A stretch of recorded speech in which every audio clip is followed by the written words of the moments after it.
जय हिंद मेरे डियर साथी, मैं आपका साथी विकास और आज हम देखने वाले हैं डी फार्मा सेकेंड ईयर का एक प्यारा सा सब्जेक्ट जिसे हम क्या बोलते हैं, फार्मेसी लॉ एंड इथिक्स।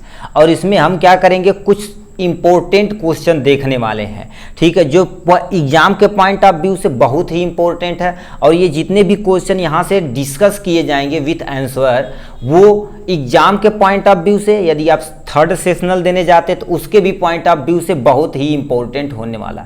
ये जितने भी क्वेश्चन यहाँ से आपके साथ डिस्कस किए जाएंगे, ये किसी न किसी साल आपके एग्जाम में पूछे गए है। ठीक है, तो ये आपका सामने है फार्मेसी लॉ एंड इथिक्स। बहुत सारे लोगों को फार्मेसी लॉ एंड इथिक्स से डर लगता है। क्यों? क्योंकि इसमें बहुत सारी ऐसी इंफॉर्मेशन होती है जो एग्जैक्ट आपको याद रखना पड़ता है एज कंपेयर टू थ्योरी। जैसे थ्योरी व्यूरी पढ़ते तो थोड़ा सा बना उना के लिख देंगे तो काम चल जाने वाला है कि नहीं। मगर हम क्या कर देते हैं, इसमें जो होता हमें क्या करना पड़ेगा, एग्जैक्ट चीजें लिखनी पड़ती। जैसे मान लेते कोई सन पूछ दिया तो एग्जैक्ट लिखना पड़ेगा, किसने ये थ्योरी को दिया उसे एग्जैक्ट लिखना पड़ेगा। तो ये सारी चीजें क्या होती है, हमें एग्जैक्ट लिखनी पड़ती है। तो ये जो है फार्मेसी और लॉ जो लेकर आए हैं, आपका एकदम धांसू तरीके से तैयार कराने के लिए आपका भाई जिम्मेदार है। ठीक, तो चलिए अपने मेन क्वेश्चन की तरफ रुख करते हैं। ठीक है, अब जल्द ही आपका सुपर 30 क्वेश्चन और 2023 और 2022 का सॉल्यूशन जल्द ही आपको प्रोवाइड करा दिया जाएगा। ठीक, तो चलिए हम अपने ये जो आपका some important question with answer है इसके, ठीक है, क्वेश्चन के साथ साथ हम क्या करते हैं, आंसर विथ सॉल्यूशन देखते हैं। ठीक है, यदि टाइम की बात की जाए तो 7 बज के, देखिए नहीं 11:13 यानी रात का 11:13 हो चुका है। और ये जनवरी जो स्टार्ट होने वाली कम से कम 1-1.5 घंटे का ये वीडियो बनने वाला है। ठीक है, तो दिल थाम के बैठिएगा, पानी लेकर बैठिएगा, बिस्कुट हो गया तो होगा लेकर बैठिएगा, और एक थरिया कम से कम क्या लड्डू वड्डू होगा तो लेकर बैठिएगा, क्योंकि खाते रहिए, पढ़ते रहिए, जिंदगी मौज के साथ काटते रहिए। ठीक है, तो चलिए स्टार्ट करते हैं आपका ये प्यारा सा वीडियो। ठीक, तो इसमें पहला हमारा क्वेश्चन है। ठीक है, ध्यान से सुनिएगा, ये जितने भी क्वेश्चन डिस्कस किए जाएंगे, हम आप पहले भी बोल दिए ये इंपॉर्टेंट है तो इंपॉर्टेंट है भाई। इसमें पहला आपको डिफाइन करना है, right A note on Indian pharmacopoeia commission. ठीक है, एक कम्युनिटी होती जो क्या कर देती, इंडियन फार्माकोपिया के बारे में बताती है। ठीक, आप इंडियन फार्माकोपिया फर्स्ट ईयर में पढ़े होंगे। अब वो करती क्या है, उस सबको पूरे डिटेल में यहाँ से लिखना पड़ेगा आपको। ठीक है, तो मतलब मोस्ट ऑफ द क्वेश्चन को हम क्या करेंगे, डिटेल में कराएंगे। नीचे जो कुछ ऐसे क्वेश्चन है जो शॉर्ट में पूछे जाते हैं 3 नंबर में, तो उसे 3 नंबर के ही तरह हम बताते चलते रहेंगे। ठीक है, तो चलिए स्टार्ट करते हैं पहले क्वेश्चन का आंसर की तरफ। ठीक, तो पहला क्वेश्चन का आंसर आपके सामने ये है। देखिए, आपको एग्जाम में लिखने का भी तरीका अपना भाई बताने वाला है। ठीक है, देखिए आप एग्जाम में ये सलाहकार आता है, यहाँ से सलाहकार आता, तो आपको ऐसे क्वेश्चन आंसर, जिस क्वेश्चन का आंसर यहाँ लिख रहे हैं उसका यहाँ नंबरिंग डालिएगा। आप स्केच से ऐसे आपको हेडिंग डालनी है। ठीक है, उसके बाद आपका अच्छी एक पेन रहेगी जो आपका हथियार है। हर स्टूडेंट का देखा जाए तो एक प्यारा सा क्या हथियार है, जैसे रणभूमि में उतरने से पहले हम क्या करते हैं, हथियार को एकदम से शार्प और पकड़ लेते हैं, चुखार कर लेते हैं, जैसे नॉर्मल भाषा में बोला जाता है। तो उसी तरह से आप क्या करेंगे, एक अच्छा सा स्केल लिख जाएंगे और ये लिखना स्टार्ट कर देंगे प्यारा सा। ठीक है, तो हम देखते हैं सबसे पहले, देखिए हेडिंग डाला गया इंडियन फार्माकोपिया कमीशन, जिसे हम शॉर्ट में क्या बोलते हैं, IPS बोलते हैं, क्या बोलते हैं, सॉरी IPC बोलते हैं। सी मतलब कमीशन हो जाता है। ठीक है, कमीशन हो जाता है। अब ये लिखा क्या, ध्यान से सुनिएगा मेरे भाई, लिखा है the Indian pharmacopoeia commission is an autonomous institution under the ministry of health and family welfare of the Indian government. कहने का मतलब क्या होता है, अब इंडियन फार्माकोपिया, आप बताइए, यदि आप फर्स्ट ईयर में फार्माकोपिया के बारे में पढ़ेंगे तो क्या बोलती है, फार्माकोपिया एक ऐसी किताब होती है जो आपकी पूरी ऑल ओवर वर्ल्ड में देखा जाए, मोस्टली सबका इंडियन यानी फार्माकोपिया हर देश का क्या होता है, अलग अलग होता है। तो इंडियन फार्माकोपिया के अंतर्गत देखा जाए तो आपका पूरा जो आपका देश इंडिया है, कोई भी दवा बनाने के लिए, कोई कॉस्मेटिक आइटम बनाने के लिए, सब इंडियन फार्माकोपिया में रूल रेगुलेशन, इंटीग्रेडिएंट, मतलब क्या क्या चीज़ उसमें यूज करना, ये सब कुछ अच्छे से लिखकर रखा हुआ। ठीक है, तो इंडियन फार्माकोपिया एक ऐसी कमिश्नर यानी कमीशन होती है जो क्या कहती है, autonomous institute under the ministry of health. मतलब जो आपका हेल्थ सिस्टम होता है, ठीक है, जैसे मिनिस्ट्री ऑफ हेल्थ यानी ऑर्गेनाइजेशन होती है ना, उसके अंदर, और family welfare of the Indian government, मतलब फैमिली जो यानी वेलफेयर होती है उसके अंतर्गत भी हम क्या कर देते हैं, इंडियन फार्माकोपिया अपना काम चलाता। क्यों? क्योंकि हमें किसी भी ड्रग्स के यदि मैन्युफैक्चर करना है और उसमें कोई भी चीज करनी है, त्रुटियां करनी है, त्रुटियां यदि निकल रही तो क्या हो गई, तो ये सब को कौन रेगुलेट करता है, हमारा इंडियन फार्माकोपिया करता है कि नहीं। तो इंडियन फार्माकोपिया तुम्हारे पास क्या होती है, एक ऐसी तरह की संस्था होती है जो क्या करती है, भारत सरकार के द्वारा, लिखा तुम्हारे पास देखिए, इंडियन गवर्नमेंट के द्वारा क्या करती है, चलाई जाती है। ठीक, इसके अनुसार क्या होता है, कोई दवा का जो क्वांटिटी होती है, कितने अमाउंट में डालना चाहिए इंग्रेडिएंट, कितना क्या डालना चाहिए, सब कुछ कौन बताता है, इंडियन फार्माकोपिया बताती है। तब पहला पॉइंट कंफर्म हुआ। नेक्स्ट पॉइंट में चलते हैं। लिखा पीसी यानी आईपीसी मतलब Indian pharmacopoeia commission was the stabilize create duration यानी create drug standard in country, मतलब हमारे कंट्री के अंदर जो ड्रग्स है उसकी क्वांटिटी को और उसकी स्टैंडर्ड वैल्यू को क्या कर देता है, मेंटेन करने का काम इंडियन फार्माकोपिया है। अब ये लाइसेंस भी रद्द कर सकता है, आपके ऊपर चालान भी काट सकता है मेरे भाई, ठीक है, क्योंकि ये सब लॉ के अकॉर्डिंग होता है। आप इंग्रेडिएंट में कोई कमी करेंगे, ठीक है, या आप क्वालिटी में कोई कंप्रोमाइज करेंगे तो आपको क्या हो सकती है, जेल भी हो सकती है, जुर्माना। तो वही चीज क्या करती है, स्टेबलाइज कौन करता है हमारे पास, यानी इंडियन फार्माकोपिया कमीशन पूरे कंट्री में। ठीक, अब हर एक याद रखना, हर एक देश की क्या होती है, अपनी अपनी फार्माकोपिया की बुक होती है। नेक्स्ट में क्या लिखा, IPC primary function is to keep track the drugs standard that are the use to treat alignment यानी प्रिवेंट इन दिस रीजन। कहने का मतलब क्या होता है, देखिए इंडियन फार्माकोपिया जो कमीशन होती है उनका मेन काम क्या होता है, यानी keep trace of the drug standard, मतलब कोई ड्रग्स है उसकी स्टैंडर्ड क्वालिटी चेक करने के लिए क्या होता है, सबसे मेन इनका भूमिका होता है। यूज्ड टू ट्रीट मतलब किसी पर्सन को आप यदि ड्रग्स दे रहे हैं तो किसके प्रति दे रहे हैं, ये सब कुछ मैनेज करता है कौन, हमारे पास आईपीए। जैसे मान लेते हैं हम एक कोई सिंपल सी दवा बनाते हैं, ठीक है, जैसे आप नॉर्मल भाषा में सुने होंगे, ठीक है, यहाँ से सुने होंगे जीरो डाल एसपी, जीरो डाल पी, ये सब नाम सुने होंगे कि नहीं।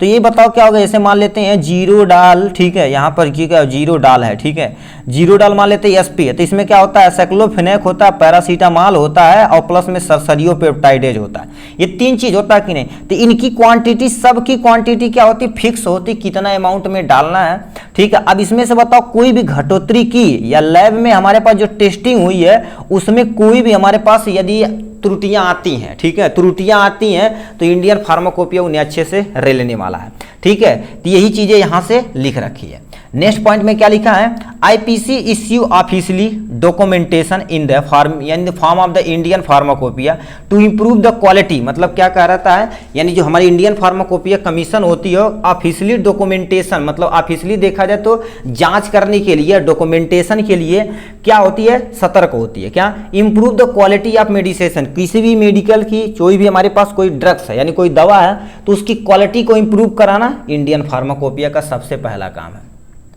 ठीक है। इंडियन फार्माकोपिया का सबसे पहला काम है यही, ठीक है। तो ये सब सारी चीजें कौन करता है, इंडियन फार्माकोपिया यहां से ट्रैक करती है, ठीक है। और क्या लिखा है, बाय एडिंग न्यू और अपडेटिंग ओल्ड मोनोग्राफ। कहने का मतलब जैसे मान लेते हैं कोई हमें न्यू ड्रग्स को अपनी पॉपुलेशन मतलब कम्युनिटी में हमें क्या कर देना है, लॉन्च करना, तो किसके अनुसार किया जाता है, इंडियन फार्माकोपिया के अंदर। और जो हमारे पास ओल्ड मोनोग्राफ होते हैं, मोनोग्राफ मतलब समझते हो कि नहीं, मोनोग्राफ एक ऐसा चीज होता है जो हर एक दवा के लिए क्या होता है, स्पेशल होता है। तो मोनोग्राफ को हमें मान लेते हैं कोई पुराना हो गया उसे इंप्रूव करना, तो किसकी मदद से किया जाता है, यानी इंडियन फार्माकोपिया कमीशन की मदद से किया जाता है। वही चीजें यहां से लिख रखा है, ठीक है। अब क्या लिखा है, आईपी, ठीक है, IP Indian pharmacopoeia stabilize standard of quality. देखो यानी क्या बताती है, आइडेंटिफाई होती है, प्योरिटी होती है, स्ट्रेंथ ऑफ मेडिकेशन। अब ये सब कौन मेंटेन करता हमारी इंडियन फार्माकोपिया, ठीक है। तो इसके अवहेलना प्लीज आप मत करिएगा, ठीक है। आप तो उतने लेवल पे नहीं खोलेंगे, ये उनके लिए है जो बहुत बड़ी लेवल पे क्या करते हैं, कंपनियां वगैरह ले आउट करते हैं, उसके लिए है, ठीक है। तो ये हो गया। अब कुछ स्ट्रक्चर यहां से दे रखा है, स्ट्रक्चर नहीं याद करेंगे तभी कोई टेंशन नहीं, हमें मेन ऑब्जेक्टिव और इसका तुम्हारा काम यानी इनका फंक्शन हमें देखना है डिटेल में। तो देखिए आईपीसी में देखा जाए तो एक साइंटिफिक बॉडी होती है, मतलब एक स्टैंडर्ड होता है ना कि यानी साइंटिफिक बॉडी, उसमें कितने 23 मेंबर होते हैं। गवर्नर बॉडी में कितने होते हैं? 13, यानी कितना 13 मेंबर होते हैं। और जनरल बॉडी में तुम्हारे पास 25 मेंबर होते हैं और उसमें आईपीसी और आईपीएल के अंतर्गत ये काम करते हैं। ठीक है, तो ये हो गया इंट्रोडक्शन के बारे में। अब हमें दे रखा है क्या, हमें मेनली क्या कर देना है, क्योंकि हमसे पूछा था इंडियन फार्माकोपिया कमीशन, उसका इंट्रोडक्शन देखना था, ऑब्जेक्टिव यानी क्या उद्देश्य है इसका, उसके बारे में, उसके बाद फंक्शन देख लेंगे, काम ही हमारा क्वेश्चन कंप्लीट हो जाएगा। ठीक है, लगभग 1.5 पेज आपका भर जाएगा इसमें। अब लिखिए क्या हो गया, लिखा ऑब्जेक्टिव। अब यदि ये इतने देर से पढ़ रहे होंगे तो काम यानी इनका उद्देश्य और इनका काम तो आपके माइंड में थोड़ा बहुत जरूर आया होगा। क्या होता, लिखा है to promote highest standard of drugs for human and animal consumption के लिए, मतलब कोई ह्यूमन हो या तुम्हारे पास गाय भैंस बछड़ा कुछ भी हो, मतलब एनिमल के हो, कोई भी एनिमल हो, वो यदि क्या कर देती है किसी भी ड्रग्स की यानी कंज्यूम कर रहे, तो उसकी क्वालिटी क्या होनी चाहिए, बेस्ट से बेस्ट क्वालिटी होनी चाहिए, जिससे हम ज़्यादा से ज़्यादा क्या करें, डिजीज पे क्योर पा सकें। इसीलिए क्या बोलती है इंडियन फार्माकोपिया, थोड़ा ही ड्रग्स बनाइए मगर क्वालिटी को एकदम मेंटेन किए रहिए। ठीक, तो ये हो गया पहला पॉइंट, ऑब्जेक्टिव, उद्देश्य ये है। ठीक है, कोई यानी ह्यूमन हो कोई एनिमल हो, यानी उससे क्या कर देती है, स्टैंडर्ड क्वालिटी की मेडिसिन प्रोवाइड करानी है। ठीक, क्या लिखा, to improve public and animal health in India by the stabilizing authority, यानी अथोराइजेशन। कहने का मतलब क्या होता है, ये जो अथॉरिटी होती है क्या कर देती है, पब्लिक होता था एनिमल हेल्थ इन इंडिया, मतलब अपने इंडिया में देखा जाए तो पब्लिक हेल्थ बहुत ही जरूरी है। और यानी एनिमल हेल्थ मतलब हमारे अगल बगल बहुत सारे एनिमल घूम रहे हैं, ठीक, जो कई बीमारी के नाते मर जाते हैं, तो उनकी हेल्थ को क्या कर देते हैं, इम्प्रूव कराने के लिए इसका जिम्मेदारी इंडियन फार्माकोपिया लेता है, क्योंकि अच्छी क्वालिटी की मेडिसिन बनाएगा तो हमारा काम बनेगा। Officially recognize quality of standard, quality standard for drug such pharmaceutical ingredient मतलब फार्मास्यूटिकल इंग्रेडिएंट, उसमें क्या चीज़ मिलाया जाता है उसे इंग्रेडिएंट बोला जाता है। ठीक है, एक्सपिएंट हो गया, डोजेज हो गया, सब कौन मेंटेन करता है, हमारे पास इंडियन फार्माकोपिया, कि नहीं आप कुछ भी मिला सकते हैं। लिख रहे हैं आप 500 mg मिला रहे हैं, 250 mg लिख रहे हैं, उसमें 500 mg मिला रहे हैं, 650 mg, तब भी दिक्कत हो सकती है। तो ये उद्देश्य क्या होगा, यानी इंप्रूव करना, मेंटेन करना, सब काम होगा इंडियन फार्माकोपिया का। अभी एक्चुअल में इसका काम क्या है, लिखा publish a new edition and abundant of IP मतलब इंडियन फार्माकोपिया, मतलब ये पब्लिश करता न्यू एडिशन, मतलब हमें कोई ऐसी नई टेक्नोलॉजी की ड्रग्स बनानी है। आप फर्स्ट ईयर में पढ़ेंगे ना, ठीक, NDDS एक ड्रग्स आती है, ठीक, जो न्यू टेक्नोलॉजी से बनाई जाती है, उसमें जो न्यू एडिशन करना है उसका काम इंडियन फार्माकोपिया।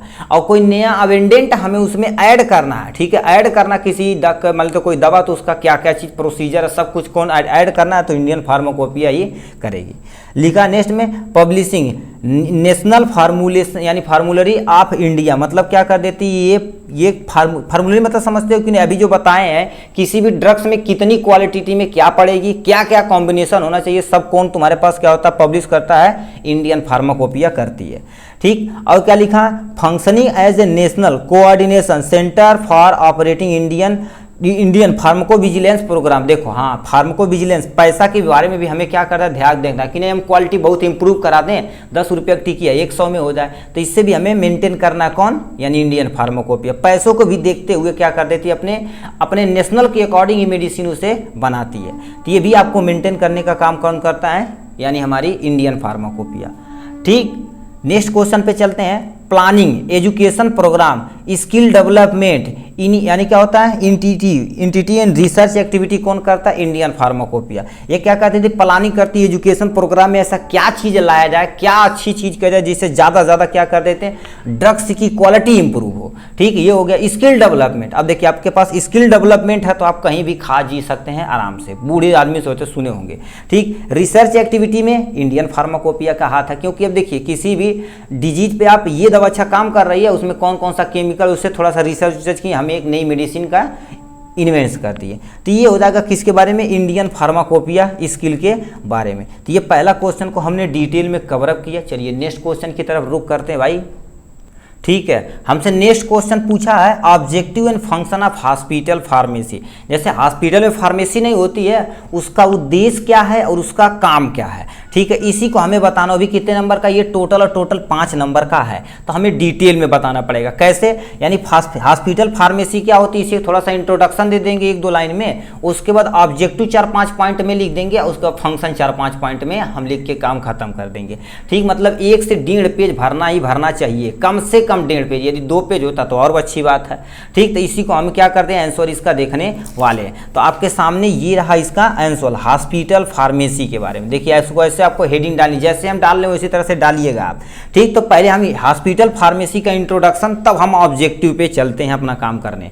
ठीक है, तो हॉस्पिटल फार्मेसी क्या होती है, जैसे बहुत बड़े बड़ा हॉस्पिटल होता है उसमें खुद की फार्मेसी होती है, तो एक्चुअल में क्या कर देती है, हॉस्पिटल के अंदर जितने भी आपके अच्छे फार्मासिस्ट होते हैं उसके अंतर्गत, और कितनी अच्छी क्वालिटी की ड्रग्स होती है उसके अंतर्गत हम क्या कर देते हैं, वर्क करते हैं, उसी को हॉस्पिटल फार्मेसी बोलते हैं। अब लिखा क्या हो गया, लिखा the practice of pharmacy with in the hospital under the supervision. Supervision मतलब आपसे जो सुपीरियर रहे, मतलब उनके पास मान लेते डिग्री तो है, ठीक है, डिग्री है मगर नॉलेज दवा के बारे में बहुत ज़्यादा है, उसे supervision of professional pharmacist is known as hospital pharmacy बोला जाता है। ये हो गया, तो इसके इंट्रोडक्शन के बारे में हमने यहाँ से कवर अप किया। ऑब्जेक्टिव क्या एक्चुअल में उद्देश्य है हॉस्पिटल फार्मेसी का, जैसे मान लेते हैं आप पढ़ रहे हैं तो उसका कुछ ना कुछ उद्देश्य होगा कि नहीं, मान लेते किसी के पीछे आप घूम रहे हैं, ठीक, जैसे मान लेते आप चाहते हैं वो मिलने वाली है कि नहीं, ठीक है, तो उसका उद्देश्य होगा तभी उसके पीछे आप घूम रहे हैं। बिना उद्देश्य की दुनिया में किसी के पीछे कोई भागता नहीं है, माँ बाप के अलावा, ठीक है, मगर उनका भी उद्देश्य होता है कि हमारा बेटा जो रहेगा आगे चल के पढ़ेगा और क्या करेगा, अपनी ज़िंदगी को बढ़िया से मेंटेन करेगा, तो उनका भी उद्देश्य रहता है। ठीक है, ये हो गया इनके बारे में। अब यहाँ से हम क्या कर देते हैं, उद्देश्य के बारे में देखते हैं। सबसे पहले लिखा है यानी लिखा है प्रोफेशनलाइजर, ठीक, the function of the pharmaceutical service in hospital, मतलब एक अच्छे प्रोफेसर यानी क्या होते हैं, सुपरविजन यानी प्रोफेशनल होते हैं जो क्या कर देते हैं, फार्मेसी पे एकदम अच्छे तरीके से क्या कर देते हैं, रिसर्च कर लेते हैं बढ़िया से, वो क्या कर देते हैं उसमें, ठीक है, उनका ठीक है सर्विस प्रोवाइड करते हैं कि जो मेरे ड्रग्स है, अच्छा ये काम ऐसे करना, ये ऐसे ड्रग्स का यानी कंपाउंडिंग करनी, ये सब कौन मेंटेन करता है, हमारे हॉस्पिटल फार्मेसी हुई फार्मासिस्ट भाई। ठीक, नेक्स्ट में लिखा ये प्लान बनाते हैं, ऑर्गेनाइज करते हैं और इम्प्लीमेंट करते हैं पॉलिसी ऑफ फार्मेसी, मतलब कोई आपकी फार्मेसी है तो ये क्या कर देते हैं, उसमें प्लानिंग करते हैं, ऑर्गेनाइज करते हैं, उसके बाद क्या कर देते हैं, यानी इम्प्लीमेंट करते हैं, और ये चल गया तो इसी मेडिसिन ये वाली सिस्टम को सब लोग फॉलो करते हैं, तो वही इसका मेन उद्देश्य है ये।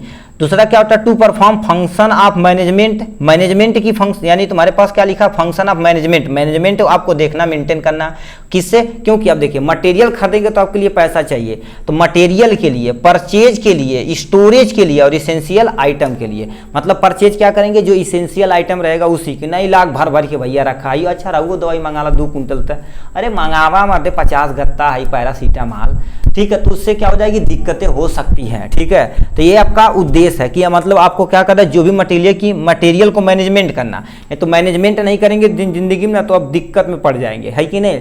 जैसे मान लेते हैं आप दुकान खोलिए, आप मैनेज नहीं करेंगे, अच्छा ये ड्रग्स आता रही थी, ये बराबर बिक रही तो इसे ज़्यादा अमाउंट में मंगाया जाए, रैंडम कुछ भी मंगा ले रहे हैं, कोई कुछ बोल रहा है तो ऐसे नहीं, ठीक, तो मैनेजमेंट भी कंपलसरी है। परचेज, कैसे परचेज करना, कैसे सेल करना, कैसे ड्रग्स को स्टोरेज करना, ये सब इसेंशियल आइटम को कौन करता है, हॉस्पिटल फार्मेसी के अंतर्गत आती है। फिर लिखा टू मेंटेन स्टिक, यहाँ क्या होता है, inventory of the all item receive an issue, मतलब क्या कर देते हैं, किसी कोई भी प्राप्ति होती आपके समय, ठीक है, प्राप्ति होती तो उसे क्या कर देना है, उसमें क्या कैसे मेंटेन करना, ये सब आपको कौन मेंटेन कराता है, हॉस्पिटल फार्मेसी के अंतर्गत। ठीक, यह दूसरा क्या लिखा रखा, टू, ठीक है, सब एज ए, ठीक है, as source of information of drugs utilization, मतलब आपकी जो ड्रग्स है उस किस तरह से यूटिलाइज की जाएगी, कैसे आपको यानी फार्मेसी में कैसे इसे किस विभाग में भेजना है, और यहाँ पर मान लेते हैं, देखिए विभाग होता है ना, तो ये मान लेते हैं जैसे कार्डियक विभाग, तो कार्डियक विभाग में जो मेडिसिन लाए आपको पहुँचाना कंपाउंड करके उसके केबिन तक, है कि नहीं, तो भी क्या कर देते हैं, इसका मेन उद्देश्य होता है यही चीज़ें। फिर क्या लिखा, ensure availability of require medication at an, यानी क्या होता है, अफोर्डेबल कास्ट, मतलब ऐसे भी नहीं कि मान लेंगे लाओ मांगा कर देते हैं, ऐसे नहीं, आपको क्या कर देती हैं, जो भी आपके उपलब्ध कराना रिक्वायर मेडिकेशन को जो अफोर्डेबल आपके लिए अफोर्डेबल हो और पेशेंट के लिए भी क्या हो गया, एफर्ट कर सके आराम से, उसे आपको क्या कर देना है, रखना और मेंटेन करते रहना है उस ड्रग्स को। ठीक है, ये हो गया इनके बारे में। अब इनका ऑब्जेक्टिव हो गया, तो मेन फंक्शन भी थोड़ा सा क्या कर देते हैं, नीचे हम देख लेते हैं, यानी इनका फंक्शन एक्चुअल में है क्या उसके बारे में। सबसे पहले लिखे हैं फॉरकास्ट ऑफ डिमांड। अब देखिए फॉरकास्ट ऑफ डिमांड मतलब जिस दवा की ज़्यादा डिमांड होती है उसी को हमें क्या कर देना, अपने मेडिकल स्टोर में ज़्यादा अमाउंट में उसी पे क्या कर देना, हमें ज़्यादा पैसा खर्च करना कि नहीं, हमें पैसा खर्च करके हम क्या करें, लाख गांजे बिकबा नहीं करेगा, तो इससे भी दिक्कत हो सकती है। Selection of the reliable supplier मतलब क्या कर देना, उन्हीं सप्लायर को क्या कर देना है, हायर करना, या एमआर नहीं होते हैं या सप्लायर होते हैं ये जो क्या करें, दवा को सप्लाई करते हैं कि टाइम टू टाइम क्या लगे आपको दवा ला के आराम से अच्छे से प्रोवाइड करा दे, कि नहीं आज ऑर्डर किया, अरे मर्द आई हफ्ता दिन में आवा था, कोनो टेंशन नहीं, शाम को ऑर्डर करिए, सुबह तक किसी भी कंडीशन में आपकी आ जाए मेडिसिन, ठीक है।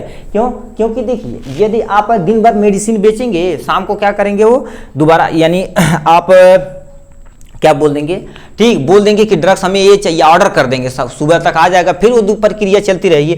तो वही चीज़ें यहाँ से बोल रहा है, ठीक है। सिलेक्शन ऑफ रिलायबल सप्लायर होना चाहिए। मैन्युफैक्चर, ठीक है, मैन्युफैक्चरिंग ऑफ स्टेराइल तथा नॉन स्टेराइल प्रिपरेशन मतलब आप खुद ही क्या कर सकते हैं, प्रिपरेशन करेंगे किसकी, स्टेराइल और नॉन स्टेराइल प्रिपरेशन के बारे में, ठीक है। मेंटेन ऑफ मैन्युफैक्चर रिकॉर्ड मतलब मैन्युफैक्चर रिकॉर्ड को भी आप क्या करेंगे, मेंटेन करेंगे, ठीक है। और क्या लिखा, drugs information source in hospital मतलब ड्रग्स की इन्फॉर्मेशन को क्या कर देना, आपको अच्छे से रिकॉर्ड बनाना है, तो आप घाटे में चले जाएंगे, ठीक। तो ये इसका फंक्शन हो गया। और भी फंक्शन इसका देख लेते हैं।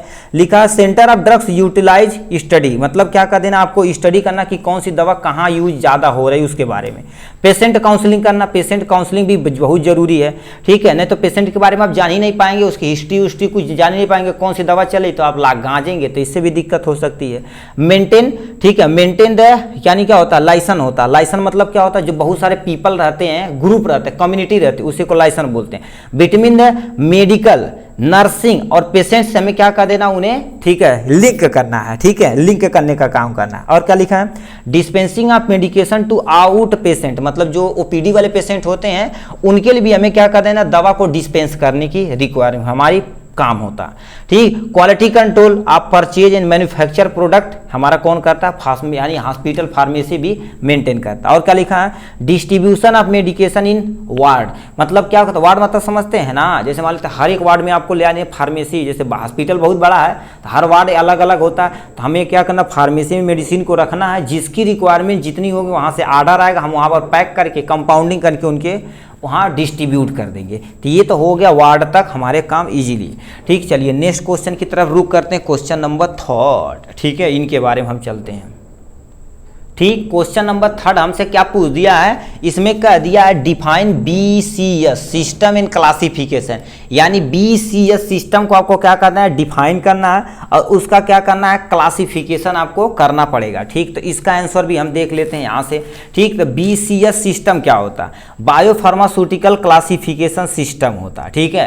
तो इसी ऐसे धीरे धीरे फुल नेम आप प्लीज याद रखते रहिए, जैसे IPC अभी पढ़े, इंडियन फार्माकोपिया कमीशन, तो वहाँ से भी आपको MCQ में या फिल इन दी ब्लैंक में या फुल नेम में पूछ सकता है। तो ऐसे ऐसे धीरे धीरे आप थोड़ा थोड़ा पढ़ेंगे ना, ठीक है, पकड़ेंगे तो आपका काम बनने वाला है, ठीक है।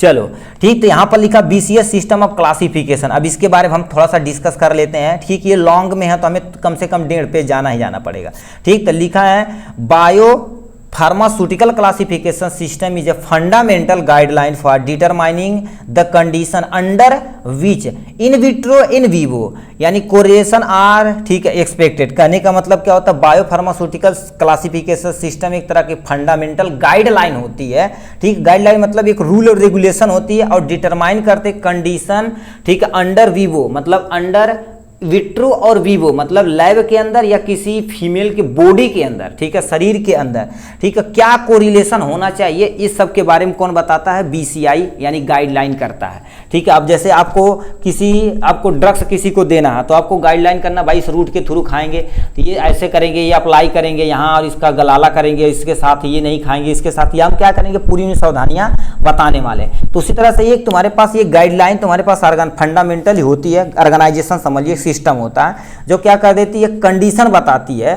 कि यानी in vivo in vitro correlation और एक्सपेरिमेंट मतलब दोनों कैसे कोरिलेट कर सकते हैं इसके बारे में, ठीक। तो कौन बताता, BCS सिस्टम बताता। फिर क्या लिखा, BCC यानी BCS is also use to of the tool के लिए यूज करते हैं फॉर डेवलपिंग इन विट्रो, ठीक है, इन विट्रो डिसोल्यूशन स्पेसिफिकेशन। हाँ भाई देखिए ये क्या कर देते हैं, इसमें हम टूल का भी यूज करते हैं। जैसे मान लेते कोई आपका डिसोल्यूशन आपके लैब में रख दिया जाए, आपको यानी स्पेसिफिकेशन करना रहेगा, पहचानना रहेगा, तो हम BCS यानी BCS सिस्टम का प्रयोग कर सकते हैं आराम से। ठीक, फिर क्या लिख रखा है यहाँ से, BCS फॉर, ठीक है, correlating in vitro under product dissolution in vivo bioavailability is ठीक है, is purpose based on the recognize that drugs यानी डिसोल्यूशन दे रखा। कहने का मतलब क्या होता है, BCI क्या करती है, यानी कोरिलेटिंग करती है किससे, जो हमारे पास इन विट्रो ड्रग्स होती है। इन विट्रो ड्रग्स मतलब क्या होती है, जो, ठीक है, इन विट्रो ड्रग्स होती है, ठीक है, उसका डिसोल्यूशन। अब मतलब इन विवो बायो अवेलेबिलिटी मतलब विवो मतलब किसी शरीर के अंदर, ठीक है, तो वो क्या कर देती है, किसी ह्यूमन के ऊपर कितना अप्लाई करने पर उसका एब्जॉर्प्शन, क्या इफेक्ट, ये सब देखता है, ठीक है, इनके बारे में रिकॉग्नाइज करता है ये हमारी BCC यानी BCS सिस्टम। GIP क्या, इसी में लिखा एंड, GIP परमेबिलिटी क्या कर देती है, जैसे परमेबिलिटी मतलब क्या करती है, कितना सेल के लेवल पे जाके इसे एब्जॉर्ब की जाएगी, परमिएबल होगा। Are the fundamental parameter control rate को भी कंट्रोल करता है। एक्सटेंट ऑफ ड्रग्स एब्जॉर्प्शन, हाँ भाई देखिए अभी क्या बोले हैं, जो लैब में कितना एब्जॉर्प्शन हुआ और हमारे पेट के अंदर मतलब किसी सिस्टमेटिक बॉडी के अंतर्गत बायो अवेलेबिलिटी के अंतर्गत कितना हमारा ड्रग्स एब्जॉर्ब हुआ, ये भी हमारे पास सिस्टम को बताने का काम करता है ये। ठीक है, और क्या तुमसे लिख रखा, फिर नीचे लिखा है देखो अब इसके आधार पर अब बांटा गया कि कितना कौन सा ड्रग्स यानी लैब में साल्बुल था और हमारे शरीर के अंदर कितना साल्बुल होकर कैसे कैसे एब्जॉर्ब किया, वो कौन मेंटेन करता है, ABCC यानी BCS सिस्टम बताता है। इसके अंतर्गत क्या होता है, देखिए पहले लिखा है, पहले class first, class second, class third, fourth, ये क्लास है। देखा लिखा हाई सॉल्युबिलिटी, हाई परमेबिलिटी मतलब कोई यदि ड्रग्स लैब के अंदर उसकी जो सॉल्युबिलिटी है ज़्यादा है तो परमेबिलिटी भी क्या होगी, उसकी ज़्यादा होगी। ठीक, मतलब किसी ह्यूमन के शरीर के अंदर जाके क्या करेगी, परमेबिलिटी को ज़्यादा दिखाएगी, सेल के अंदर जाके अपनी एक्टिविटी को इंक्रीज कराएगी। फिर क्या लिखा, लो सॉल्युबिलिटी, हाई परमेबिलिटी मतलब क्या लिख रखा है, यदि वो लैब में अच्छे से सॉल्युबल नहीं है बट क्या हो रही है, वो उसकी जो परमेबिलिटी है ज़्यादा है, तो ये क्लास सेकेंड के अंदर। अब इसके अंदर क्या क्या होता है अभी पढ़ेंगे। ठीक है, हाई सॉल्युबिलिटी, लो परमेबिलिटी मतलब यदि मान लेते हैं वो ड्रग्स क्या हो गया, जो हमारे लैब में वो सॉल्युबिलिटी थी बहुत तगड़ी बट हमारे पास लो परमेबिलिटी उसकी लो है। ठीक, लो सॉल्युबिलिटी, लो परमेबिलिटी, ये भी तो क्या कर देता है, ये 4 क्लासेस दी गई हैं। इसी को हमें क्या कर देना, यहाँ क्लासिफिकेशन के दौरान जो लिखा ना था क्लासिफिकेशन, उसी में हमें क्या कर देना, एक्सप्लेन करना रहेगा। तो सबसे पहले लिखा फर्स्ट यानी class first, high solubility, high permeability drugs मतलब ऐसी कोई ड्रग्स है जिसकी सॉल्युबिलिटी क्या हो, सॉल्युबल मतलब समझते हैं घुल जाना, घुलना, और परमेबिलिटी मतलब सेल के अंदर परमिएबल नेचर कैसा दिखा रहा है उसके बारे में, ये दोनों क्या है, हाई है। इसमें क्या होगा, in this class suitable for the oral drugs delivery. देखिए क्योंकि ज़्यादा डिजॉल्व होगा तो हमारे पेट में जाते ही क्या हो जाएगा, डिजॉल्व हो जाएगा और वहाँ से भरने से सेल लेवल पे चला जाएगा। क्योंकि हाई परमेबिलिटी है तो ये क्या होते हैं, फास्ट यानी क्या होते हैं, डिसोल्यूशन होते हैं, रैपिड बायो एबिलिटी होती है। तो ये चीज़ें यहाँ से हमने क्या कर दिया, फर्स्ट क्लास। सेकेंड क्लासिफिकेशन पे जाते हैं इसके। ठीक है, मतलब किस थ्रू के रूट के थ्रू दे सकते हैं उससे मेंटेन करता। लो सॉल्युबिलिटी, हाई परमेबिलिटी ड्रग्स होती है। ठीक है, मतलब इनकी सॉल्युबिलिटी क्या होती है, लो होती है। लिखो डिसोल्यूशन रेट इज लो मतलब ये सही से डिजॉल्व नहीं कर रहे हैं लैब में। ठीक है, और क्या होते हैं, not suitable for the oral. अब देखो डिजॉल्व हमारे पास है या नहीं है, कहाँ पर, ठीक है, यानी डिजॉल्व नहीं है तो ये ओरल के थ्रू नहीं देंगे क्योंकि ये ज़्यादा दिक्कत करेगी। तो ड्रग्स हैव द यानी क्या होता है, वेरिएबल बायोएबिलिटी। ऐसे ड्रग्स की बायोएबिलिटी जो होती है कि वेरी करती है, कहाँ कैसे है कंडीशन, उस पर भी ये मायने रखता है। फिर क्या होती है, हाई सॉल्युबिलिटी, लो परमिएबिलिटी मतलब ये लैब में तो था क्या था, इसकी सॉल्युबिलिटी तगड़ी थी मगर किसी ह्यूमन बॉडी के अंतर्गत ये हमारे पास परमिएबिलिटी लो दिखा रहा। तो इस केस में क्या हो गया, ड्रग्स हैव द लो बायोएबिलिटी, तो यानी एब्जॉर्प्शन इज, ठीक है, एब्जॉर्प्शन इज ए परमीय, ठीक है, परमिएशन रेट यानी क्या लिमिटेड होता, मतलब उतना एब्जॉर्प्शन रेट नहीं जैसे जितना तुम्हारे पास फास्ट वाला था। तो ये हो गया सेकेंड में। थर्ड में फोर्थ में क्या करता है, लो सॉल्युबिलिटी लो परमेबिलिटी, मतलब ये क्या होगी, सॉल्युबिलिटी इसकी देखी जाए तो क्या लो है और परमेबिलिटी भी देखी जाए तो क्या हो गया, लो है। तो ऐसे ड्रग्स जो होते हैं क्या होता है, ड्रग्स हैव द पुअर तथा वेरिएबल बायोबिलिटी, मतलब हमारे शरीर के अंदर जाएगी तो लगभग ना के बराबर वर्क करेगी, ठीक है। तो ना सुटेबल फॉर ओरल रूट, तो इसे ओरल रूट के थ्रू नहीं दिया जाता है क्योंकि एब्जॉर्ब होगा ही नहीं, तो इसे डायरेक्टली मोस्टली इंजेक्शन के थ्रू हमारे सिस्टमैटिक में डाल दिया जाता है, ठीक है। तो ये हो गया किसके बारे में, थर्ड का आंसर के हो गया, पूरा डिटेल में हमने देख लिया। तो मतलब सबसे पहले क्या होता है, बीसीएस सिस्टम होता क्या, उसे लिखना है, क्लासिफिकेशन 4 में किया गया, ठीक है। 4 में किया गया, low solubility sorry high solubility high permeability पहला, लो सॉल्युबिलिटी हाई परमेबिलिटी दूसरा, ठीक है, हाई सॉल्युबिलिटी लो परमेबिलिटी ये तीसरा, ठीक है, लो सॉल्युबिलिटी लो परमेबिलिटी ये चौथा। तो यही 4 को क्या कर देना है, आप वर्ड्स पे ध्यान देंगे तो किसके थ्रू देना है, रूट भी थोड़ा सा बता देंगे, अपना काम बन जाता है आराम से, ठीक। तो ये तो हो गया सेकेंड पे, थर्ड यानी फोर्थ पे आंसर पे चलते हैं, ठीक है। तो हम फोर्थ नंबर क्वेश्चन क्या दे रखा है, इसे ध्यान से सुनिए, हमने बीसीएस सिस्टम और क्लासिफिकेशन भी देख लिया। कह रखा राइट ए नोट ऑन, ठीक है, नोट न्यू ड्रग्स एप्लीकेशन, ये थोड़ा सा लॉन्ग क्वेश्चन है तो इसे भी हम क्या करेंगे, लॉन्ग में ही देखने वाले। देखिए लॉन्ग क्वेश्चन यदि आप देखे रहेंगे तो आप शॉर्ट बना सकते हैं, ठीक है। तो उसे थोड़ा सा क्या करेंगे, छोटा छोटा लिखेंगे, जो सेंटेंस हमें इजी लगेगा उसी को हम ही लिखने वाले हैं, ठीक है। इसे आप नोट करते रहिए, आप कॉपी में कहीं आप नोट करते रहिए, आपके लिए सूटेबल, क्योंकि आप सुपर 30 जब क्वेश्चन बनेगा तो इन्हीं क्वेश्चन को उसमें इंक्लूड किया जाएगा, ठीक है। तो आप थोड़ा थोड़ा लिखे रहेंगे तो आपके लिए बहुत ही बेनिफिट रहेगा। तो इसमें लिखा है तुम्हारे पास राइट ए नोट, ठीक है, न्यू ड्रग्स एप्लीकेशन, ठीक है। जो न्यू ड्रग्स होती है उसका यूज क्या होता है उसके बारे में आपको यहाँ से बताना पड़ेगा, ठीक है। तो यहाँ पे एनडीए के बारे में हम सुनते हैं, ठीक है। एनडीए वो हमारे एयरफोर्स वाली नहीं भाई, ठीक है। तो ये एनडीए दूसरी होती है। तो इसमें एक्चुअल में क्या लिख रखा है, लिखा बेसिक फॉर द कंट्रोल, ये क्या, basic for control and regulation of the new drugs in the US for decade and the new drugs application, मतलब क्या होता है, ये जो न्यू ड्रग्स एप्लीकेशन होती है दशकों से, मतलब 10 यानी डेकाड मतलब क्या होता है 10 साल, यानी लगभग लिखा जाए तो एक दशक से क्या कर रही है, ये कंट्रोल कर रही है, क्या कर रही है, कंट्रोल कर रही है, रेगुलेट कर रही है, किसे, न्यू ड्रग्स के बारे में, ठीक है। तो उसका यूज कैसे करना है, क्या उसमें क्वांटिटी होनी चाहिए, सब कुछ कौन कंट्रोल करता है, हमारे पास न्यू ड्रग्स एप्लीकेशन करते हैं, यानी यूजेज के बारे में ही बताते हैं। फिर क्या लिखे हैं, लिखा the NDA application is the vehicle through which the drugs तुम्हारे पास क्या होते हैं, यानी क्या होता है, स्पॉन्सर यानी formally purpose that the FDA approve, FDA से अप्रूव होना चाहिए, new pharmaceutical for sale and marketing in US से। कहने का मतलब क्या होता है, एनडीए एप्लीकेशन क्या होती है, एक तरह की व्हीकल होती है जो ड्रग यानी क्या होती है, सस्पेंस है, यानी क्या होती है, स्पॉन्सर करती है, और यानी फार्मली, और किस पर्पज के लिए, एफडीए अप्रूवल होना चाहिए, एफडीए अप्रूवल होना चाहिए न्यू ड्रग्स, तभी वो मार्केट में सेल के लिए या मार्केटिंग में आएगी यूएस के। तो ये भी कौन कंट्रोल करता है, यही हमारे कंट्रोल करते हैं। फिर लिखा एनडीए बेसिक रिक्वायरमेंट, क्या क्या हमारे पास रिक्वायरमेंट होनी चाहिए, for following the provide information about the drugs की इन्फॉर्मेशन के बारे में आपको क्या क्या प्रोवाइड करानी उसके लिए। तो इसमें क्या होना चाहिए, प्रोसीजर टू क्लिनिकल टेस्ट, मतलब हमें क्या होनी चाहिए, सबसे पहले उस ड्रग्स का क्लिनिकल टेस्ट पूरा अच्छे से हमें होना चाहिए, है कि नहीं, ये होना चाहिए। फिर क्या लिखा, इंग्रेडिएंट ऑफ ड्रग्स में कौन कौन सा इंग्रेडिएंट आप ऐड किए हैं वो भी आपको दिखाना पड़ेगा।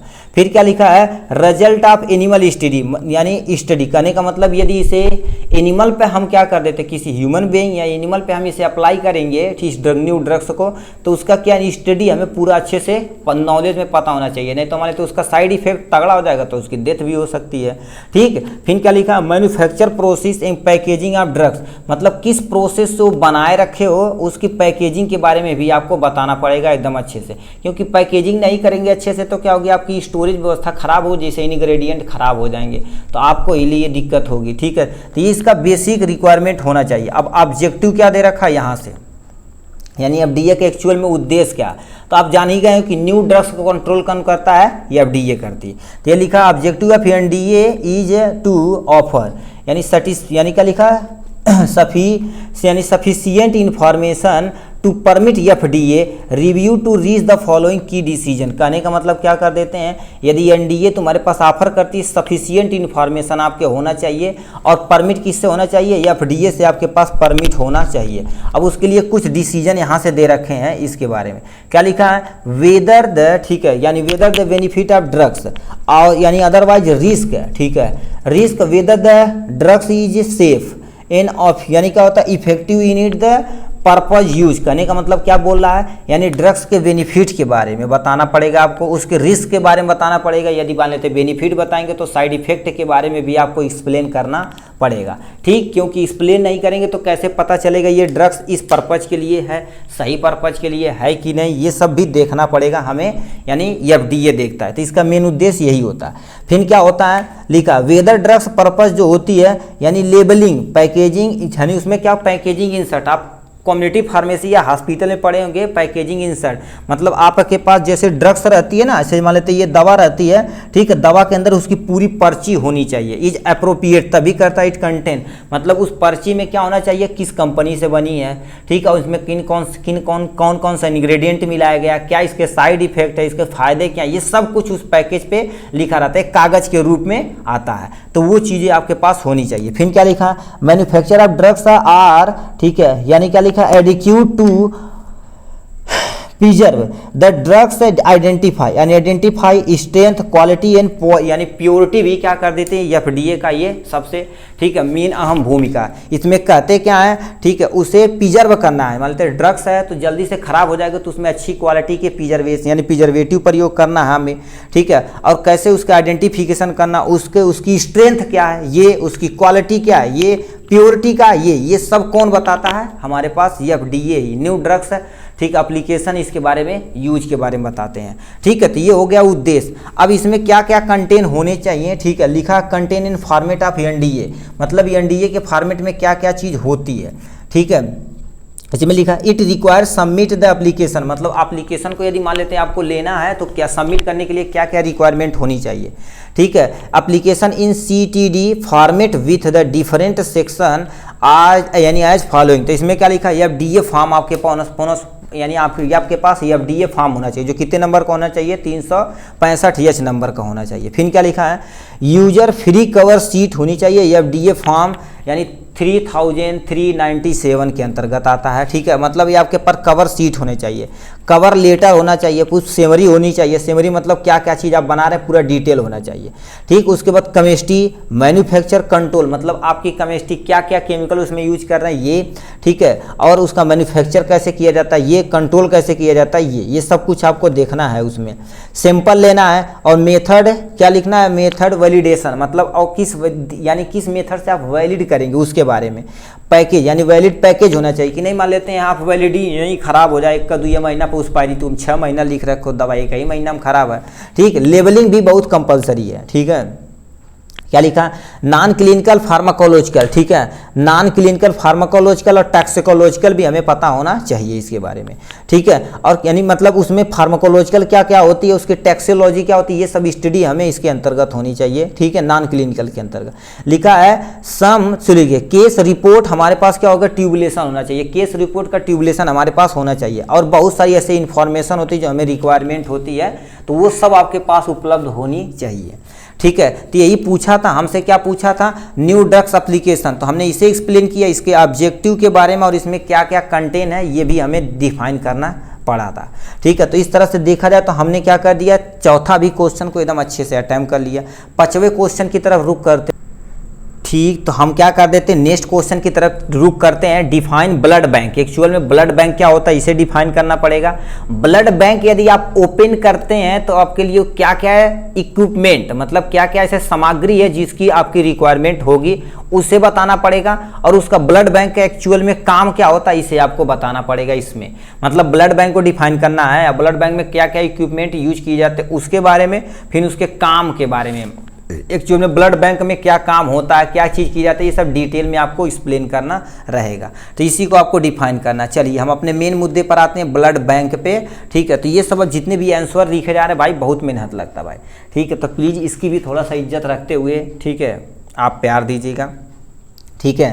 तो ये हो गया इनके बारे में। ब्लड बैंक एक्चुअल में क्या होता है, जैसे हमारे यहाँ बैंक होता है अकाउंट बैंक, जिसमें क्या कर देते हैं हम पैसा जमा करते हैं कि हम क्या करते हैं, हम तो घास भूसा जमा करते हैं, नहीं, पैसा जमा किया जाता है। उसी तरह से ब्लड बैंक देखेंगे हॉस्पिटल या हॉस्पिटल के इर्द गिर्द होता है, ठीक है, तो उसमें क्या कर देते हैं, हम ब्लड को अपना दे देते हैं, जब रिक्वायरमेंट होती तो वहाँ से हम क्या कर देते हैं, पर्ची के थ्रू ले लेते हैं, या हम डोनेट भी कर सकते हैं, ठीक है, तो ये चीज़ें होती है। अब लिखा ब्लड बैंक क्या होती है, blood bank is a centre where blood gather as result the blood donation, यानी डोनेशन इज स्टोरेज किया जाता है, प्रिजर्व किया जाता है for later use in the blood transfusion. कहने का मतलब ब्लड बैंक एक ऐसा सेंटर होता है जहां ब्लड क्या करिए था, गेदर किया जाता है, इकट्ठा किया जाता है, और रिजल्ट द ब्लड डोनेशन मतलब कोई पर्सन ब्लड डोनेशन कर दिया वो, या कोई और अदर कंडीशन में दिया है तो वो सब क्या कर दे, स्टोरेज किया जाता है वहां पर, और प्रिजर्व किया जाता है मतलब रखा जाता है, क्योंकि हम उसे बाद में क्या कर सकते हैं, ब्लड ट्रांसफ्यूजन मतलब किसी बस ब्लड की रिक्वायरमेंट होती तो वहां से हम लाके उसे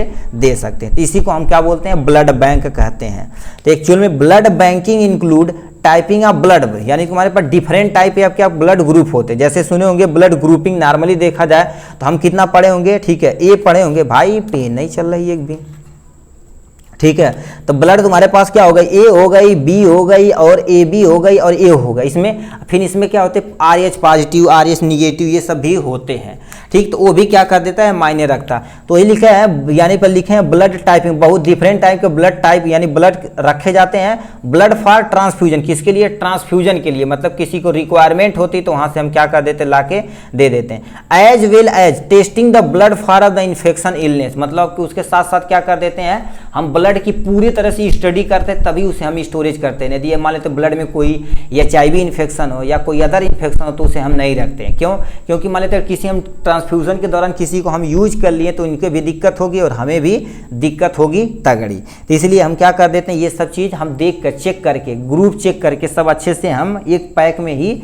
रखते हैं, ठीक है, तो ये हो गया इनके बारे में। फिर क्या लिखा है, basic requirement for blood bank, ठीक है, यानी ब्लड बैंक की बेसिक रिक्वायरमेंट आपके पास क्या क्या चीज़ होनी चाहिए, ठीक है, तो सबसे पहले आपको स्पेस होना चाहिए जहाँ खोलेंगे भैया, है कि नहीं, जैसे मान लेते दुकान खोलना है, ठीक है, मान लेते गाय भैंस ही रखना, पहले घारी बनाएंगे, खूंटा गाड़ेंगे, नादा लाएंगे, भूसा की व्यवस्था करेंगे, ये सब करेंगे कि नहीं, तो उसे ब्लड बैंक खोलने के लिए क्या क्या चीज़ चाहिए, ठीक है, तो उसके बारे में, ठीक, तो यहाँ से तुम्हारे पास देखो स्पेस हमें क्या कितना होना चाहिए, लगभग 10 बाई 10 का एक एरिया होना चाहिए, लगभग 10 बाई 10 मीटर का, ठीक, फीट का नहीं मीटर का, मीटर मतलब अब तुम सोच सकते हो, ठीक है, तो यानी 10 बाई 10 मीटर स्क्वायर का हमें होना चाहिए। वेल लाइट होनी चाहिए, मतलब अच्छे तरीके से लाइट होना चाहिए कि नहीं अंधेरा है, भुड़ुब्बा लाइट भाग गई, मत लौकता नहीं, ब्लडवा कहाँ रख ले वाला हो, ठीक, तो दिक्कतें हो सकती है। मान लेते ब्लडवा तो ब्लड हो गया, ठीक है, मान लेते बल्ब बुता देंगे तो कोई टेंशन है, जो फ्रीजर है जिसमें स्टोरेज कर रखे हैं, प्रिजर्व कर रखे वो खराब हो जाएगा, तो आपके पास क्या होना चाहिए, लाइट की व्यवस्था, क्लीन होना चाहिए, AC is needed to of the setup होना चाहिए, मतलब आपको यानी क्लीन होना चाहिए, लाइट होना चाहिए, एसी होना चाहिए, तभी आप यानी खोल सकते हैं, ये बेसिक रिक्वायरमेंट है,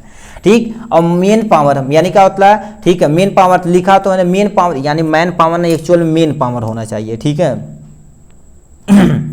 ठीक है, यहाँ से क्या हो गया, मेन पावर जो ब्लड करंट की सप्लाई होती है, तो लिखा है, ठीक है, लिखा है one of the current medication professional, main power है जी, मैन पावर ही है, मैन मतलब आदमी, कोई एक ऐसा आदमी चाहिए जिसके पास क्या होगा, अच्छे तरीके से नॉलेज हो ब्लड के कलेक्शन के बारे में, स्टोरेज के बारे में, सब A to Z इन्फॉर्मेशन उसे पता हो, प्रोफेशनल होना चाहिए, technician should be assign for the blood banking, no extra employ are needed, मतलब दो आपके होनी चाहिए, क्या क्या, सबसे पहले आपको क्या होना चाहिए, ब्लड बैंकिंग के लिए एक यानी टेक्निकल पर्सन का ना, टेक्नीशियन पर्सन का पता होना लगा होना चाहिए, जैसे ब्लड टेक्नीशियन नहीं होते उनका होना चाहिए, और ब्लड की जो स्टोरेज करते हैं उसके बारे में नॉलेज होना चाहिए, प्रोफेशनल एक बढ़िया होना चाहिए, ठीक, तो ये सब दोनों रहेंगे जिसमें ब्लड बैंकिंग में ये काम करेंगे। और इसके बाद कोई एक्स्ट्रा रिक्वायरमेंट नहीं, आप लगवाना चाहें तो क्या क्या कर सकते हैं, जिसके पास पैसा वैसा होता है ना, ठीक है, जैसे कॉलेज वॉलेज पे जाते होंगे तो देखेंगे झूठो चपरासी लगा देंगे, साइकिलियों लगे लगा देंगे, ठीक, गेट के लिए लगाएं तो सही है, ठीक है, तो ये सब लगा देते हैं, ठीक है, क्योंकि पैसा कहाँ जाएगा भैया,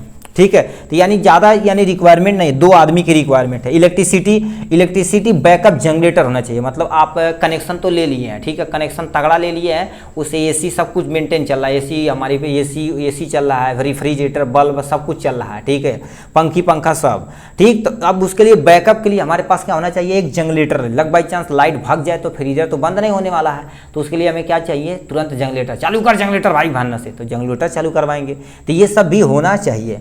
इक्विपमेंट, जैसे आपको पास क्या होना चाहिए, लार्ज साइज का रेफ्रिजरेटर होना चाहिए। लार्ज साइज मतलब छोटा वाला नहीं कि 10 लीटर पेप्सी वाला रख दिया, ऐसा नहीं, बड़ा वाला होना चाहिए, ठीक, जिसमें ज़्यादा ब्लड कलेक्शन आ सके, ठीक। तो आपको एक लार्ज साइज के ब्लड कलेक्शन यानी तुम्हारे पास रेफ्रिजरेटर होना चाहिए। ये लिखा ट्रांसपोर्टेशन आइस पैक, मतलब आइस पैक होना चाहिए, मतलब यहाँ ब्लड मान लेते निकाल लिए तो एक आइस पैक आता था जिसमें हम क्या करेंगे, ब्लड को ठंडा करके रखेंगे, ठीक, जिससे वो ब्लड खराब नहीं होना चाहिए, ठीक है। जैसे मान लेते एक कमरे से दूसरे कमरे में ले जाएंगे तो ऐसे नहीं झुलाते ले जाएंगे ना, तो आइस पैक में ही रख के ले जाते हैं। कैरियर बॉक्स होना चाहिए, आइस पैक में रखेंगे, फिर एक बॉक्स होता है, जैसे देखेंगे पोलियो आपके गांव पिलाने आ जाती है तो ऐसे लगा होता है ना, तो उस बॉक्स में अच्छा सा पैक होना चाहिए। माइक्रोस्कोप होना चाहिए, सेंट्रीफ्यूगल मशीन होना चाहिए, ऐसे बहुत सारे इक्विपमेंट चाहिए, स्लाइड चाहिए, ग्लास चाहिए, कॉटन चाहिए, स्प्रिट चाहिए, इंजेक्शन चाहिए, तो ऐसे बहुत सारा चीज इक्विपमेंट तुम यहाँ क्या क्या कर सकते हो, छाप सकते हो, ठीक है। तो ये हो गया इनके बारे में, ब्लड बैंकिंग के बारे में। अब इसका काम क्या होता, फंक्शन हमसे पूछा था तो फंक्शन के बारे में भी देख लेते हैं, ठीक है। और भी बहुत दे रखा भाई, यानी रिक्वायरमेंट में इतना सारा दे रखा है, ठीक है। लिखा कंज्यूमेबल, ठीक है, कंज्यूमेबल मतलब क्या, जैसे पीपेट होना चाहिए, देख बोले हैं, ग्लव्स होना चाहिए, टेस्ट ट्यूब होना चाहिए, रबर सीट होना चाहिए, स्प्रिट, ये सब नीडल वगैरह बहुत तगड़ा होना चाहिए। रिएजेंट, बहुत सारे ऐसे रिएजेंट होना चाहिए जिससे आप क्या कर सकते हैं, एंटी कोगुलेंट डाल के यूज करें, तो आप मानते ब्लड निकालें तो कोगुलेंट कर जाए, थक्का बना लेगा, तो उसके लिए एंटी कोगुलेंट आपको प्रयोग करना है। तो anti A, anti B, anti A B, D, ये सब बहुत सारे एंटी ह्यूमन ग्लोबिन होते हैं जिसका हम क्या कर देते हैं, एंटी हेपेरिन की तरह क्या कर देते हैं, हम एंटी कोगुलेंट की तरह यूज करते हैं। अब बहुत सारे डिसइंफेक्टेंट होना चाहिए, यानी needed to of the bleach and hypochloride phenol, ये सब भी होना चाहिए। जैसे मान लेते हैं फर्श को प्रॉपर हमें धुलना पड़ेगा, ठीक है, पोछा लगाना पड़ेगा, क्योंकि मान लेते कोई माइक्रो ऑर्गेनिज्म जाएगा तो ब्लड में जाएगा, वहाँ ग्रो करेगा, तो जिससे दिक्कत काजेज कर सकती है, तो ये सब हमें भी थोड़ा सा रखना है। ट्रांसपोर्टेशन की व्यवस्था रखनी, कोल्ड चैन, आइस पैक, यानी हमें ट्रांसपोर्टेशन की भी व्यवस्था रखनी पड़ेगी, ठीक है। अब क्या कहती है सरकार, देखा जाए तो आप ब्लड डोनेट करेंगे तो वहाँ पर क्या देगी, एक वो देती है बिस्किट देना पड़ता है उन्हें, ठीक है। ऐसे मान लो कोई एक फ्रूट देना पड़ता तो रिक्वायरमेंट होती है। स्टोरेज, ब्लड पैक तुम्हारे पास आइस पैक होना चाहिए, ब्लड आइस पैक स्टोरेज होना चाहिए जो एक जगह से दूसरे जगह ट्रांसपोर्ट कराने के लिए की जाता है, ठीक है। तो ये हो गया स्टोरेज के मतलब इक्विपमेंट, बहुत सारे ऐसे इक्विपमेंट आप लिख सकते हैं, बहुत सारा, ठीक। फंक्शन ऑफ ब्लड बैंक, यानी एक्चुअल में इनका काम क्या, तो आपको काम के बारे में तो जान ही गए होंगे, ठीक है। तो यानी ब्लड बैंक में जैसे पैसा नहीं आती है, हमारे पास यहाँ अकाउंट में पैसा निकालते हैं तो ब्लड में ब्लड निकालते हैं। तो लिखा है रिफरेंस फॉर द टेस्ट यानी रिक्वेस्ट, हम क्या कर सकते हैं, अपना ब्लड डोनेट करेंगे और वहाँ अपने ब्लड की पूरी इंफॉर्मेशन A to Z हम वहाँ से ले सकते हैं। आइडेंटिफिकेशन मतलब ब्लड टेस्टिंग के द्वारा।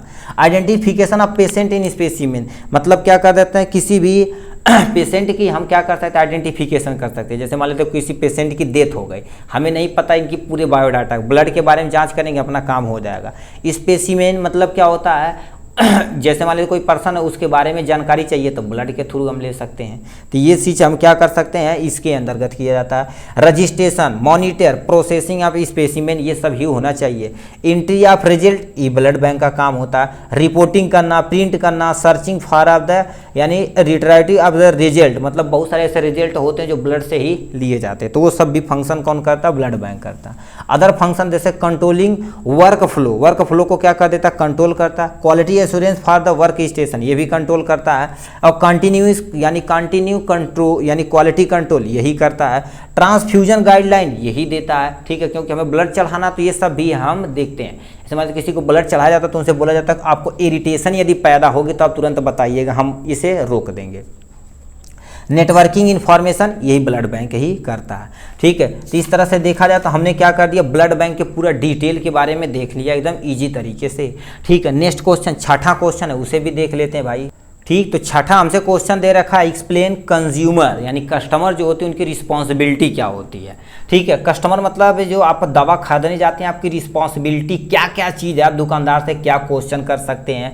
जैसे अब ऐड आता ना कि जागो ग्राहक जागो, ये सब आता है ना, ठीक। तो वही चीज, नकलों से सावधान, जागो ग्राहक, ऐसे बहुत सारा ऐड आता है। तो हमें क्या, यानी एक कस्टमर की क्या रिस्पॉन्सिबिलिटी है कि हम दुकानदार से क्या पूछ सकते हैं, क्या कर सकते हैं, ये सब। अब उसने अपने हक के बारे में आप समझिए यहाँ से क्या लिख रखा, ठीक है। तो यहाँ से लिखा है रिस्पॉन्सिबिलिटी ऑफ कस्टमर, ये शॉर्ट में है तो हम डायरेक्ट इसी को लिखते हैं, ठीक। Responsibility to be the aware, लोगों को क्या कर देना, अवेयर करना। कैसे, देखिए, कस्टमर प्रॉपर यानी कस्टमर लिखा, कंज्यूमर प्रॉपर चेकअप करना है, सेफ्टी ध्यान रखना है, और क्या क्वालिटी ऑफ प्रोडक्ट देना है, और क्या लिखना है सर्विस बिफोर द परचेजिंग। मतलब क्या होगा, कोई भी ड्रग्स खरीदने से पहले आप, ये फार्मासिस्ट की रिस्पॉन्सिबिलिटी बनती है, जो कस्टमर होते हैं उन्हें प्रॉपर चेकअप करना है, उनकी सेफ्टी को भी बताना है, ठीक है। और क्वालिटी ऑफ प्रोडक्ट, यानी ज़्यादा ज़्यादा क्वालिटी प्रोडक्ट देंगे तो ज़्यादा ज़्यादा आपकी दुकान चलेगी। सर्विस बिफोर परचेजिंग, परचेज करने से पहले क्या कर देने हैं, सर्विस भी अच्छी तरीके से प्रोवाइड करनी है। नेक्स्ट में लिखा is responsibility to thinking ID, यानी इंडी लिखा है इंडिपेंडेंटली, मतलब कस्टमर की ऐसी रिस्पॉन्सिबिलिटी को फ्री से सोच सकता है, एक नहीं कईयों सामान आपसे मांग सकता है, भाई ये नहीं ये दिखाइए, ये नहीं ये दिखाइए, सब वो क्या कर देता है, उसकी रिस्पॉन्सिबिलिटी, वो फ्री है, ठीक है, इंडिपेंडेंट है, आप पे डिपेंड नहीं है कि आप यही से खरीदेगा, उसे अच्छा लगेगा खरीदेगा, नहीं तो नहीं खरीदेगा, देखेगा। तो ये लिखा है कंज्यूमर शुड, ठीक है, should be well concert that they are the want a need to there for the make independently choice, मतलब उसे छोड़ देना है, ठीक है, उसे छोड़ क्या देना, उसकी जो चाहत होगी वही वो लेगा, आप प्रेशर भी नहीं डाल सकते। फिर उसे इंडिपेंडेंट सर्विस यानी चॉइस होती है, यानी फ्री क्या होगी, उसके पास चॉइस हो, चाहे जो खरीद सकता है चाहे जो काम कर सकता है, ये चीज़ें होती है। रिस्पॉन्सिबिलिटी टू स्पीक आउट, मतलब उसकी रिस्पॉन्सिबिलिटी, आप वो फ्री कुछ भी बोल सकता है कि हमें ये प्रोडक्ट खराब लगा तो ये हमारे लिए खराब, देखिए वो यूज करता हो तो उसके लिए खराब हो तो खराब बोल सकता है, ठीक है। आप दूसरा दिखाइए, नहीं समझ में आएगा तो तीसरा दिखाइए, तो वो क्या होता है फ्री बोल सकता है, उसका आप मुँह नहीं पकड़ सकते हैं, ठीक है। नहीं जैसे गाँव में कहते हैं देख यानी देखने में क्या देख लो, ठीक है, नहीं लेना रहेगा तो नहीं लेंगे, ठीक है। तो लिखा तुम्हारे पास क्या लिखे हैं, बायर जो खरीदने वाले होते हैं, शुड बी फियर लेस होना चाहिए, to speak out there the, यानी क्या लिखा grievance and tell the trade what they अब एग्जैक्टली वांट, मतलब ये क्या कर देना, एक नहीं सही हमें दिखाएंगे जो उसे एग्जैक्ट यानी क्या उसे चाहिए वो दिखा देंगे तो और अच्छी बात है, घुमा फिरा के दिखाएंगे तो और अच्छी बात है, जिससे वो क्या होगा थोड़ा सा फंसेगा आपका कस्टमर, जिससे ये नहीं होना चाहिए, ठीक है। तो आपको क्या होना चाहिए, अच्छी क्वालिटी की सारी चीज़ें होनी चाहिए, जिससे आप क्या होगा बोलने की भी उसे आज़ादी दीजिए कि आप बोलिए भाई क्या चाहिए आपको, कैसा चाहिए, ठीक है। तो ये सब कुछ भी आपको बोलना देना चाहिए उसमें। रिस्पॉन्सिबिलिटी टू कंप्लेन, यदि खराब निकलता तो कस्टमर की रिस्पॉन्सिबिलिटी आपके ऊपर कंप्लेंट ठोक सकता है, तो ये भी रिस्पॉन्सिबिलिटी किसकी होती, कस्टमर की होती। तो इसमें लिखा क्या होगा, कंज्यूमर रिस्पॉन्सिबिलिटी टू एक्सप्रेस और एन फाइल द कंप्लेंट, ठीक है, अबाउट देयर द डिस यानी certification with the quality of object, मतलब कोई ऑब्जेक्ट लिए, कोई ड्रग्स लिए, उसकी क्वालिटी में थोड़ा सा आपको उसे डाउट लगे तो आपसे कागज भी वो मांग सकता है, कस्टमर की रिस्पॉन्सिबिलिटी है, ठीक है। फिर क्या लिखा, responsibility to of the ethical consumer, क्या लिख रखा है इसमें तुम्हारे पास, लिख रखा है शुड बी फेयर और not engage and themselves any deceptive पर प्रैक्टिस, ये सब आपकी कुछ भी ऐसा करना नहीं है। तो ये हो जाएगा किसके बाद, कस्टमर की क्या रिस्पॉन्सिबिलिटी है ड्रग्स के प्रति या किसी दवा के प्रति या कोई सामान के प्रति, वही चीज़ आपको यहाँ डिफाइन करना है, ठीक है। नेक्स्ट क्वेश्चन की तरफ रुख करते हैं। नेक्स्ट क्वेश्चन हमसे यहाँ से क्या पूछ दिया है, ठीक है।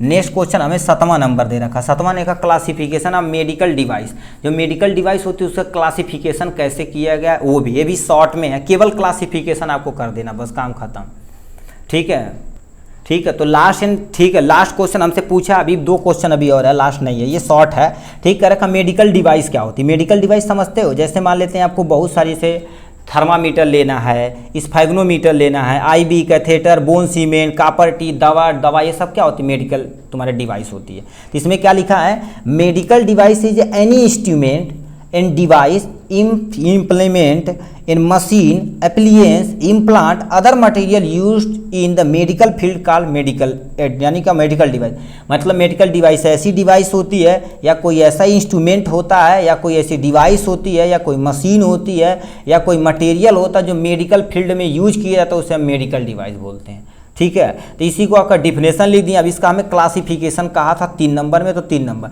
ये क्या होता है, class A, class B, class C, class D. Class A में तुम्हारे पास क्या होता है, लो रिस्क, मतलब जिसमें रिस्क ज़्यादा न हो, मतलब आप दुकान पे रखते हैं या किसी पेशेंट पे यूज करते हैं तो ज़्यादा उसकी रिस्की नहीं होता। तो इनमें लो रिस्क में आता है थर्मोमीटर। अब कहते हैं थर्मोमीटर क्या होता है, जैसे मान लेते किसी को बुखार नापना है तो रिस्क थोड़ी ना है, मान लेते आपको क्या कर दिए यहाँ हाथ में, ठीक, बाँह के नीचे लगा दिए या मुंह में ऐसे जीभ के नीचे लगा दिए तो टेम्परेचर बता देगा, काम खत्म, तो रिस्की नहीं है।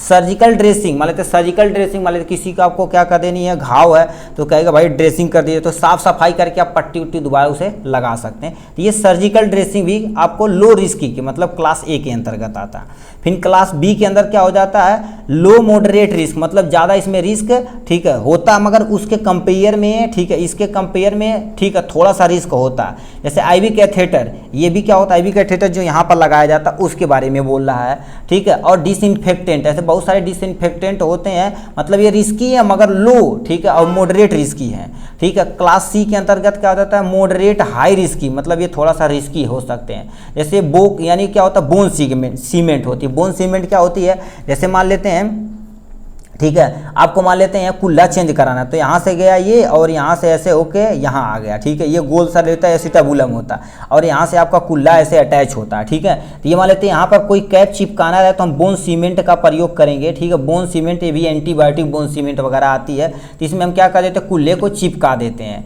ठीक है। तो ये बोन सीमेंट क्या होती है, ये मॉडरेट हाई रिस्क होती है ठीक है। वेंटिलेटर भी यानी मोड तुम्हारे पास क्या होता है, मॉडरेट हाई रिस्क होता है। अब बहुत ज़्यादा रिस्क देखा जाए तो तुम्हारे पास है, यानी देखो क्लास डी यानी हाई रिस्क के अंतर्गत आता है हार्ट वाल, मतलब हार्ट की जो वाल लगानी रहती है ठीक, उसके लिए बहुत ही तुम्हारे पास सटीक और एकदम सूटेबल डॉक्टर होना चाहिए पूरी व्यवस्था के साथ, तभी वो वाल लगा सकते हैं। कापर टी होती है, ये भी एक्सपर्ट होना चाहिए तभी कापर टी वगैरह इम्प्लांट कर सकते हैं ठीक है। तो ये हो गया किसके बारे में, मेडिकल डिवाइस के बारे में। दोबारा सुनिए, class A, class B, class D यानी सी तक, डी तक होता है लो रिस्क, लो मॉडरेट यानी moderate risk, moderate high risk और तुम्हारे पास हाई रिस्क हो गया ये। तो इस तरह से देखा जाए तो हमने एग्जाम्पल के साथ इसे भी खत्म कर दिया। नेक्स्ट क्वेश्चन हमसे क्या पूछा है इसके बारे में सुनिए। अब ये शॉर्ट है, ज़्यादा दिक्कत की बात नहीं है ठीक है। इसमें क्या रखा, write the major function of CDCO के बारे में, मतलब ये 8वां क्वेश्चन आपके सामने ये रहा। तो इसके बारे में आपको क्या करना है, केवल और केवल फंक्शन, मतलब केवल काम इनका लिख देंगे, काम अपना खत्म हो जाने वाला ठीक है। तो यहाँ से लिख रखा तुम्हारे पास सेंट्रल, यानी फुल नेम उसका क्या लिखेंगे, central drug standard control organisation. अब चीज़ यहीं से आप धीरे धीरे क्या करिए, सीखिए भाई, क्योंकि फुल नेम देखिए सब हम लिखना स्टार्ट कर दिए ठीक है। फुल नेम यदि आप लिखना स्टार्ट करेंगे तो आपके लिए ही बेनिफिट रहेगा ठीक है। अभी लास्ट में हम आपको एक क्वेश्चन देंगे, उसे आप देखिए कमेंट बॉक्स में कितने लोग लिख के दिखाते हैं ठीक है। तो यहाँ लिखा है central drugs standard control organisation, मतलब जो हमारी ड्रग्स होती है उसके स्टैंडर्ड जो क्वालिटी होती है उसे कौन से ऐसे ऑर्गेनाइजेशन है जिसे कंट्रोल करते हैं, उसे हम क्या बोलते हैं, CDSCO बोलते हैं। तो इसके अंतर्गत क्या आता है, CDSCO कंट्रोल द क्वालिटी, मतलब किसी ड्रग्स की क्वालिटी कंट्रोल करता है। स्टैंडर्ड फॉर ड्रग्स कंट्रोल करता है, कंट्रोल तथा अदर थिंग्स टू मेडिसिन, मतलब मेडिसिन में से इनग्रेडिएंट हो गया, कोई कंटामिनेशन का चांस हो गया, ये सभी कौन कंट्रोल करता है, CDSC के अंतर्गत आता है। अब इसका काम हमसे पूछा था फंक्शन, तो फंक्शन डायरेक्ट हम लिखेंगे, ज़्यादा हम घुमाए फिराएंगे नहीं ठीक है। लिखा है approve of new drugs and clinical trial होना चाहिए, मतलब ये क्या कर देता है, इनका मेन काम क्या होता है, यदि आप ये quality standard of drugs control ये सब यदि मेंटेन रखते हैं तो आपको क्या अप्रूवल दी जाता है कि न्यू ड्रग्स आप बना सकते हैं। इम्पोर्ट मतलब एक जगह से दूसरे जगह। रजिस्ट्रेशन लाइसेंस भी कौन करता है, CDSC यानी CDSCO ही करता है ठीक है। ये हो गया इनके बारे में। फिर क्या रखा, आल्सो लाइसेंस अप्रूविंग आप ब्लड बैंक, मतलब कोई ब्लड बैंक है उसे लाइसेंस अप्रूव करना है, CDSCO ही देगा। वैक्सीन का लाइसेंस यही देगा। तुम्हारे पास LVP का यही देगा, DNA प्रोडक्ट का यही देगा, मेडिकल डिवाइस के लिए यही, ये सब क्या करेंगे, लाइसेंस आपको प्रोवाइड कराएंगे ठीक है। लिखा amendment to D and C act and rule, मतलब जो तुम्हारे पास अमेंडेंट है A यानी D और C में कोई भी एक्ट है क्या हमें फॉलो कराना क्या नहीं, वो रूल रेगुलेशन का सब कंट्रोल करता है, CDSCO ही कंट्रोल करती है ठीक। तो इसके बारे में हो गया। लिखा banning of drugs and cosmetic, मतलब कोई ऐसी ड्रग्स है जो ज़्यादा हमारे कम्युनिटी को ज़्यादा हार्मफुल इफेक्ट पैदा कर रही है तो उस पर क्या करें, बैन लगा देंगे, और यदि मान लेते नहीं कोई मानता तो उस पर जुर्माना भी ठोंक देंगे, है कि नहीं ठीक। और कॉस्मेटिक आइटम, ऐसे कोई बहुत सारे कॉस्मेटिक आइटम होते हैं जो क्या कर देते हैं, उल्टा साइड इफेक्ट उनका तगड़ा रहता तो उसे भी हम क्या कर देते हैं, बैन कर देते हैं, है कि नहीं। सब तो देखेंगे बहुत सारी क्रीम पाउडर आते हैं तो उनको हमें क्या कर देंगे, बैन कर देंगे, जिससे हमारा जो हेल्थ रहेगा, कम्युनिटी सिस्टम रहेगा वो मेंटेन और मैनेज होता रहेगा। लैब टेस्टिंग यानी आप न्यू ड्रग, मतलब जो न्यू ड्रग्स आती है उसकी लैब टेस्टिंग बताओ, विदाउट लैब टेस्टिंग हम मार्केट में उसे उतार नहीं सकते। नहीं तो मान लेते उसका साइड इफेक्ट तगड़ा रहे, या आपको इंग्रेडिएंट जो मिलाएगा वो सही से नहीं है, प्रिजर्वेटिव मिलाएगा वो भी सही से नहीं है, तो ये सब भी हम मेंटेन देखते हुए लैब टेस्ट में यही सब देखा जाता है। ठीक है, मान लेते आप फर्जी लिख दिए कि 4 साल एक्सपायरी नहीं हो गया, मान लेते प्रिजर्वेटिव यूज किए हैं, वो मान लेते 2 या 3 महीने के लिए है, तो आप क्या 2 साल दावा रखे हैं, तो उससे भी खराबे हो सकती हैं। ठीक, तो ये हो गया इनके बारे में, क्या हो गया CDSO के ठीक है CDSCO के बारे में, मतलब इनके बारे में देख लिए, काम देख लिया आपका खत्म। लास्ट एंड फाइनल क्वेश्चन आ जाएगा तुम्हारे पास, इसके बारे में क्या दे रखा है इसे ध्यान से सुनिए। ठीक है, तो इस तरह से देखा जाए तो हमने 9 क्वेश्चन एकदम डिटेल में कवर अप कर लिया। एक क्वेश्चन और था उनसे, ठीक, अब इसे भी कंप्लीट कर लेंगे दूसरे वीडियो में। ठीक है, right about note on bio, ठीक है, bio medication wastage management procedure. ठीक है, तो ये जो क्वेश्चन है हम इसे थोड़ा सा लॉन्ग में बताते हैं, यदि शॉर्ट में आएगा तो शॉर्ट में कर दीजिएगा। ठीक है, उसमें से क्वेश्चन पूछा बायोमेडिकल वेस्टेज क्या होता है और उसका मैनेजमेंट कैसे किया जाता है, तो ये भी आपसे पूछ सकता है। ठीक है, तो यहाँ से आपको देख रखा है, लिख रखा, देखो बायोमेडिकल वेस्टेज मैनेजमेंट रूल 2016, मतलब ये रूल क्या होता है, हमेशा हमेशा ये फॉलो करना पड़ता है। जैसे आप हॉस्पिटल पे यदि काम करते होंगे तो ये गाड़ी आती है जिसे हम क्या बोलते हैं MPCC, यानी मेडिकल पॉल्यूशन कंट्रोल कमेटी होती है। ठीक है, दोबारा यहाँ लिख देते हैं, जिसे हम क्या बोलते हैं M बोलते हैं, P बोलते हैं, CC बोलते हैं। ये गाड़ी आती है जो आपके कूड़े को ले जाती है, नॉर्मल कूड़ा नहीं, वो हॉस्पिटल के ही कूड़े को ले जाती है, और उसको भी आपको क्या करना पड़ेगा, पैसा देना रहता है। ठीक है, मंथली या जिसपे वो फिक्स रहते हैं उस पर। ठीक है, क्योंकि आप मेडिकल वेस्टेज इधर उधर यानी फेंक नहीं सकते, तो उसे कैसे मैनेजमेंट करते हैं तो उसके बारे में यहाँ से हमें पढ़ना पड़ेगा। तो लिखा बायोमेडिकल वेस्टेज क्या होती है, लिखा biomedical wastage means any wastage which is generate during the diagnosis, treatment, immunization of human यानी being, an animal research activity, any product in any production and testing of biology. मतलब क्या कर देती है, यानी हमारे पास क्या रखा, बायोमेडिकल वेस्टेज ऐसा वेस्टेज होता है जो क्या कर देता है, जनरेट कहाँ से होता है, डायग्नोसिस, मतलब किसी पर्सन को आप डायग्नोस कर रहे हैं उससे पैदा होगा, किसी पर्सन को ट्रीट कर रहे हैं उससे होगा, किसी पर्सन को इम्यूनाइजेशन मतलब इम्यूनिटी सिस्टम का डोज लगा रहे हैं तो उससे भी वेस्टेज पैदा होगा, क्योंकि खोखला निकलेगा, इंजेक्शन निकलेगा, रैपन निकलेगा, कॉटन निकलेगा। ठीक है, तो ये सब भी इम्यूनाइजेशन ऑफ ह्यूमन और being in animal research activity, मान लेते कोई एनिमल रिसर्च एक्टिविटी कर रहा है, जैसे मान लेते बहुत सारी स्लाइड पे रिसर्च कर रहा है, ठीक, उस पे, और एनी प्रोडक्शन और ठीक है टेस्टिंग ऑफ बायोलॉजी। ठीक है, वो क्या करेंगे, टेस्टिंग ऑफ बायोलॉजी, मान लेते कोई बायोलॉजी पे आप टेस्ट कर रहे हैं, उसमें कुछ भी होता है तो सब उससे जितने भी वेस्टेज होते हैं उससे बायोमेडिकल वेस्टेज बोला जाता है। अब मैनेजमेंट कैसे करना है, इसके लिए स्टेप होता है। ठीक है, स्टेप होता है, इसमें सबसे पहले क्या होना चाहिए, सिग्रीगेशन, फिर क्या होना चाहिए, कलेक्शन, उसके बाद ट्रांसपोर्टेशन होना चाहिए, उसके बाद ट्रीटमेंट होना चाहिए, उसके बाद डिस्पोजल होना चाहिए, यानी 5 स्टेप आपको फॉलो करना।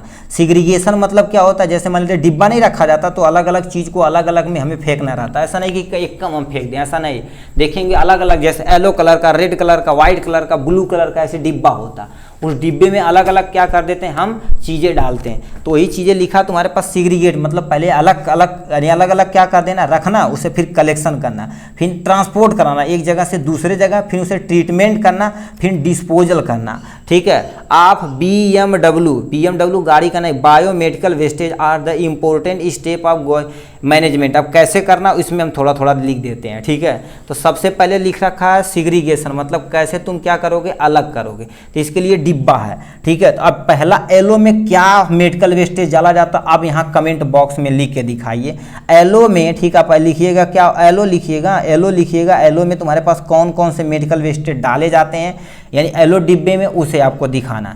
तो लिखा तुम्हारे पास बायोमेडिकल वेस्टेज सिग्रीगेंस, मतलब अलग अलग डिब्बे में बॉक्स में क्या करेंगे, इन्हें सेपरेट रखेंगे। क्या लिख रखा है, separate the waste according to colour box, colour box के अकॉर्डिंग उन्हें हम क्या कर देते हैं, सेपरेट करते हैं। जैसे येलो में क्या रखा है आप कमेंट में ही पूछ करके यानी पॉज करके ही बताइए।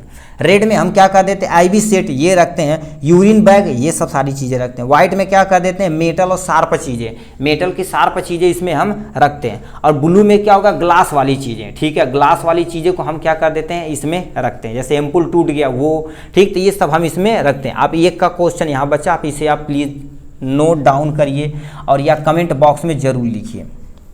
फिर लिखा, देखो सिग्रीगेशन कर दिए, दूसरा स्टेप में क्या होगा, कलेक्शन। कलेक्शन में क्या कर देते हैं, वेस्ट को कलेक्ट करते हैं daily basis for the each hospital, मतलब गाड़ी जाती है और हर हॉस्पिटल से क्या कर देती है, मेडिकल वेस्टेज को कलेक्ट करती है, और वेस्ट को कलेक्ट करने के बाद स्टाफ होते हैं, और जो स्टाफ होते हैं उन्हें प्रॉपर ग्लव्स पहनना चाहिए, पीपी किट पहनना चाहिए, क्योंकि देखिए उनका जो वेस्टेज होता है हॉस्पिटल को, उसमें बहुत सारे बैक्टीरियल, प्रोटोजोन, वायरल इन्फेक्शन होते, तो उन्हें डिजीज होने का खतरा ज़्यादा बढ़ जाता है। ठीक है, तो इन सब प्रॉपर यानी ग्लव्स तो पहनना ही पहनना चाहिए, मास्क पहनना चाहिए, पीपी किट हो सके तो पहनना चाहिए, नहीं तो मास्क और ग्लव्स, ठीक है, जूता अच्छे से पहनना चाहिए। फिर क्या लिख रखा है, बायोमेडिकल वेस्टेज पैकेजिंग, मतलब उसके बाद आपको क्या कर देना है, ट्रांसपोर्ट या पैकेजिंग भी लिख सकते हो। नहीं तो देखिए पैकेजिंग क्या कर, जो कलेक्शन किए हैं तो उस पर पूरा अच्छे से लिखा जाता है कि किस हॉस्पिटल से लिए हैं, ये किस सिंबल का प्रयोग करते हैं, वो सारी चीज़ें लिखा है। पैक ईच कंटेनर केयरफुल्ली, और प्रिंट करना है bio hazard symbol poly bag के ऊपर। बायो हजार्ड सुने होंगे, ऐसे तीर के लगा होता है, ठीक है, ऐसे रिसाइकल के लिए तीर होता है, इसमें ये हो गया, फिर इसमें ये हो गया, फिर इसमें ये हो गया, ऐसे तीर लगा होता है, ठीक है, तो वही चीज़ें हो गया। फिर क्या रखा, बायोमेडिकल वेस्टेज लेबलिंग करनी है, हर एक बैग पे क्या करना है, डेट, टाइप ऑफ वेस्ट की मतलब किस तरह का वेस्ट है, ठीक है, यानी क्वांटिटी कितनी क्वांटिटी में है, सेंडर मैन मतलब कौन इसे सेंड किया, उस हॉस्पिटल का नाम हमें पूरा डिटेल में हर एक उसवा पर होनी चाहिए। ठीक है, तो ये हो गया किसके बारे में, इस तरह से देखा जाए तो हमने क्या कर दिया, इस तरह से पूरा हमने कवर अप कर लिया किसे, यानी जितने क्वेश्चन थे लॉ एंड एथिक्स में 9 क्वेश्चन, और ये इंपॉर्टेंट क्वेश्चन है। ठीक है, तो इस तरह से देखा जाए तो हमने पूरा कवर कर लिया। आज के लिए बस इतना ही, फिर मिलेंगे नेक्स्ट वीडियो में नेक्स्ट टॉपिक के साथ, तब तक के लिए bye bye and take care.